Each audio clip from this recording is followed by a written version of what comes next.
Okay? Next, you have here Newtonian mechanics. Now, we have here Sir Isaac Newton. Okay? So, Newton was an English mathematician, astronomer, and physicist. No? He is widely recognized as the most influential scientist of all time. No? His book, Mathematical Principles of Natural Philosophy, laid the foundation for classical mechanics. No? So, famous na si Newton man. No?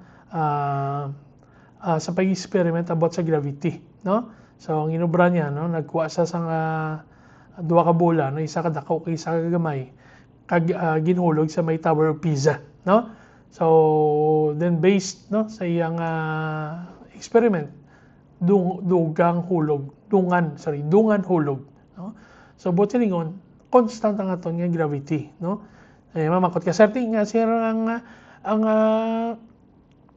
kung niyaboy mo ang algodon, no? Kagang bula una hulog ang bula, no? Kay constant na lang gravity, no? Actually, no, ang reason behind that is because sa resistance ang hangin, no, nga madala niya ang imong algodon, no? Pero kung ihulog mo ng duwa sa vacuum, no, wherein wise ang resistance sa hangin, no, dungan ang hulog, no? So mo na ang point sa experiment ni Newton sa Tower of Pisa regarding sa gravity. Okay, so we hear Newton's law for particle motion, no? The first is if a particle is at rest or moving with constant velocity in a straight line unless acted upon by a force, no? So ang body should be at rest or ang iyang velocity should be constant, no? Unless no may mag-introduce sang isa pa ka force, no? Say para magdasig ang iyang dalagan or maghinay ang dalagan or magulag ang body, no, from rest. Okay? Number 2 is a particle acted upon by a force will accelerate in the direction of that force. The magnitude of the direction is proportional to the magnitude of the force, no, and inversely proportional to the mass of the particle, no? Kung ang imong force na introduce is the same, no, sa isa ka mass nga dako kagamay, okay? Kung magigo ang force sa dako gamay ang acceleration compared sa force nga magigo sa gamay nga mass ng object. So manambot silingon sang second na law of motion. Then the third one we have here, for every action there is an equal and opposite reaction. That is, the forces of interaction between two particles are equal in magnitude and oppositely directed along the same line of actions, no? So ari naman, no, para for number 3, no, example may pader, may wall, no? Kung idusot ang wall, no, subor niyo ang wall, no, gadusot man sa aton sang force equivalent sa amount sang force nga ginadusot ta sang wall, di ba? So we call that action and reaction. Naman kay kung ang force sa sobra sa force nga ginadusot sa wall, ang matabo is matumbat ang wall, di ba? Or otherwise, kung ang wall gadusot sa aton pabalik yung sobrang force, kasi magtabog ta, di ba? So, generally amo nang ginambal sang action and reactions, no?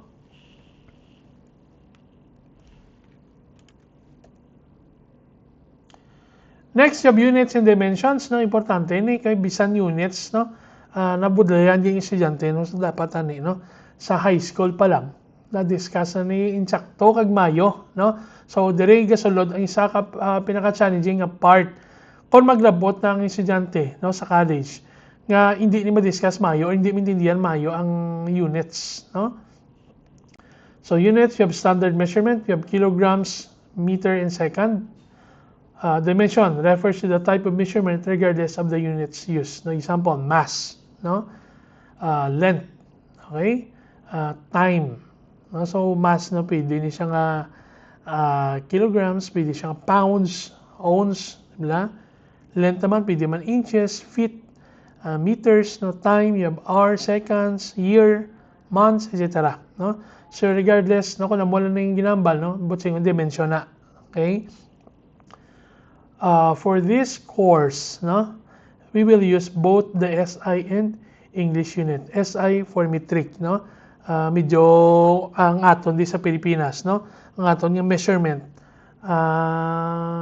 Kombinasyon, no? O kung chapsoy, no? Ay isa ang units ta ginagamit ta metric, no? O mamakatawi pila ka square meters, no? Pero kung kisa naman pila ka pi, no? Ang imong distansya, di ba? So pila ka kilometro, no? Or pila ka miles, no? So diri sa Pilipinas, no, kombinasyon, no? Ang aton nga units, no? Or measurement, standard measurement ang ginagamit.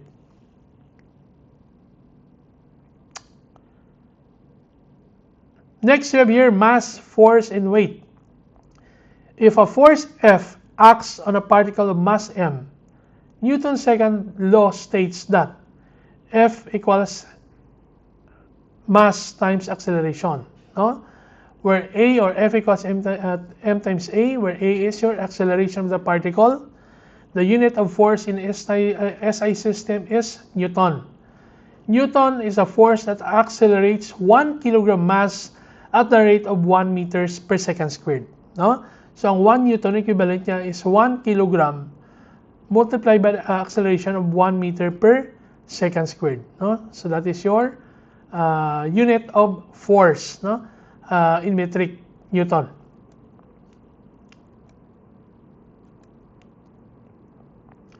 Next, you have conversion of units, no?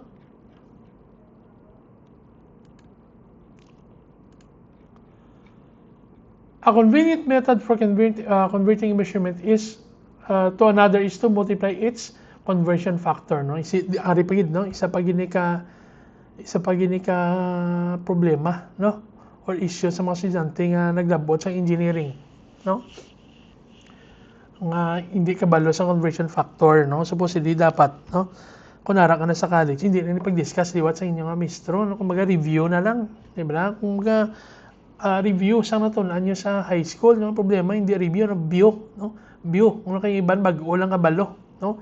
Or bago lang maintindihan, di ba? Example, we have convert 360 kilometers per hour into meters per second. Okay. First, sulat nyo ang 360 km per hour. Tapos ang conversion factor, no?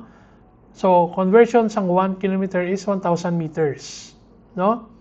So, kung makita nyo din, no? Wait, hindi ko makita nga, no? Okay, so, kung makita nyo din, no? Kilometer kag kilometer, makancel. Okay? So, ang mabilin na lang na nga units ang aton nga length is meter. Diba? Then, kailangan tama ng conversion factor sa hour sa may seconds. No? So, anong conversion sa hour sa seconds? Ara. So, 1 hour equals 3,600 seconds. So, butang tali sa babaw ang hour para makancel siya. Oh. No? So, ang milindang unit is meters per second na lang. Okay? So, using your calculator para mag-solve, then we have 100 meters per second. No? So, sabat na ni. Diba? So, malang na, no? So, importante malang sa conversion sa units is mabalantang ito yung conversion factor, no? So, sa engineering, no, magambal yung problem. Solve sa mo nga units. Then, you have to do some conversions para maka-arrive ka sa required nga units. So, hindi pwede nga kung pag gusto ka lang yan, kung anong obra ang gusto mga units, no? Kung why ma-determine or why gid mabutang sa questions, then pwede nga bisan ano lang ang unit, pero kung sa problem yung mag-identify kung ano nga units, you have to convert, no? You have to do several conversions. Okay, next, you have here convert 300 kilometers per hour into feet per second. No? Sa are, no? Ang bago ka chapsoy na, no? From metric, i-convert siya sa English unit, no? So, you have 300 kilometers per hour. Again, ang conversion sang kilometer to meter is 1,000 meter, 1 kilometer, no? So, butang tadi sa dalom, no? Ang imong kilometer, no? Kaya mo nga ito nga dulaon. Okay? Pero makita tang unit is in terms of meter pagyapon, no? So, convert ang meter in terms of feet, no? Sa ring atong conversion factor. 1 meter is equivalent to 3.28 feet. No? So, cancel ang meter. So okay na ta sa aton nga length, no? Feet na, no? Similar sa aton nga requirement sa problem. Okay, or sa questions. Next, convert hour. So again, similar conversions. You have 1 hour equals 3,600 seconds. So mo cancel ang hour. Ang bilin is seconds. No? Makita ta, no? Ang mabilin ta nga units ang length is feet na lang. Kaya aton nga time is seconds. No? Now, solving using your calculator, you have 273.33 feet per second. So this should be your answer na, no? So mas mayo pag yun, no? Kada solve ta sang sabat, i-identify ta, no? Circle lang ta, butahan ta line para mabalaan nga mo ng aton nga final answer.